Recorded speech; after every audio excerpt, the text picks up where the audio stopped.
Minister Niall Collins emerged today and for the first time answered some questions about his unethical behaviour, not from TDs, because he refused to do that and you shielded him in that decision, but instead from the media. And so for the first time, not on the Dáil record, but to the media, Niall Collins admitted that in January 2007, when he participated in the decision to put land up for sale, he knew at that moment that his wife had expressed interest in buying that land. Taoiseach, do you agree that his position as Minister is now not tenable? I can read for you from the Code of Conduct for Councillors, which is absolutely crystal clear.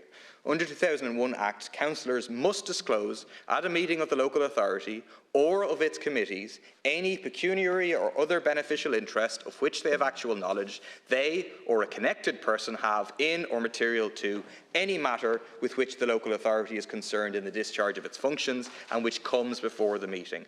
The councillor must withdraw from the meeting after disclosure and must not vote or take part in any discussion or consideration of the matter or seek to in any other aspect influence the decision-making of the Council. He's admitted it. He said he knew, he had knowledge at the time. It is absolutely black and white. He didn't discharge himself. He didn't declare the interest. How can he continue as a minister? In relation to the matters raised by Deputy Murphy, it's my firm view that ministers are accountable to the Dáil and should make statements and take questions about their actions.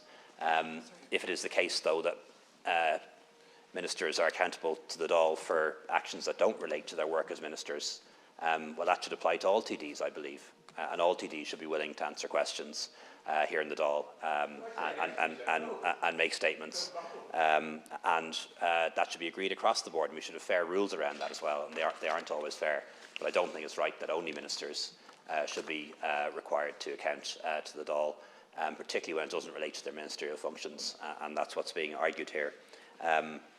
In relation to Minister Collins, this relates to events of 16 years ago at the Brough Area Committee. I understand that a complaint has been made to SIPO. SIPO is the appropriate body to make a determination on this matter, and we await their decision.